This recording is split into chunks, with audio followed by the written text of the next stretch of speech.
Горан Герасимовски во Центар, Томе Христоски во Крушево, Сашко Митовски во Крива Паланка и Сашко Комненовиќ.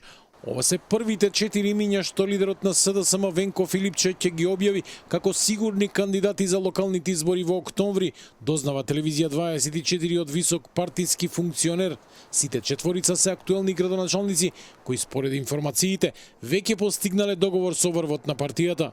Особено внимание привлекува актуелниот градоначалник на Крушево Томе Христоски, кој сериозно се двоумел дали повторно да влезе во трка за трет мандат. Од друга страна, градоначалникот на Центар Горан Герасимовски веќе јавно потврди дека е подготвен за нова изборна битка. Доколку ни ја дадат довербата од страна на партијата и граѓаните сметаат и ги ценат сите оние проекти кои што ги имаме реализирано, чест ќе ни биде да истрчаме повторно на изборите. Додека за дел од општините има веќе фиксирани имиња.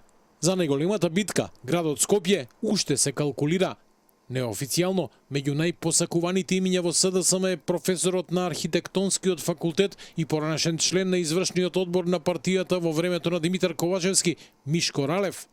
Во Струмица пак битката ќе биде меѓу 3 познати имиња: актуелниот градоначалник Коста Костадинов, председателот на Советот Маријан Даскаловски и поранешниот градоначалник Коста Јаневски. Според информации на ТВ24, анкетите му даваат убедлива предност на Костадинов. Финалниот збор за кандидатите ќе го имаат анкетите, им најавил Филипче на своите партиски колеги. Општинските организации на СДСМ од сите општини доставија имиња кои според нив заслужуваат да бидат ставени на анкета. Од рейтинзите на потенцијалните кандидати ќе зависи кој ќе биде кандидат.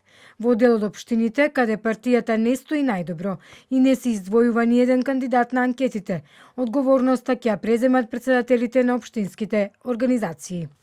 Вели за ТВ24 висок партиски функционер. Паралелно со мерењето на рейтинзите, СДСМ работи и на широка коалицијска мрежа за локалните избори. Лидерот Венко Филипче веќе најави дека во секоја општина ќе се прават посебни коалиции, а не ја исклучи ни соработката со ДУИ и алијансата на Арбен Таравари.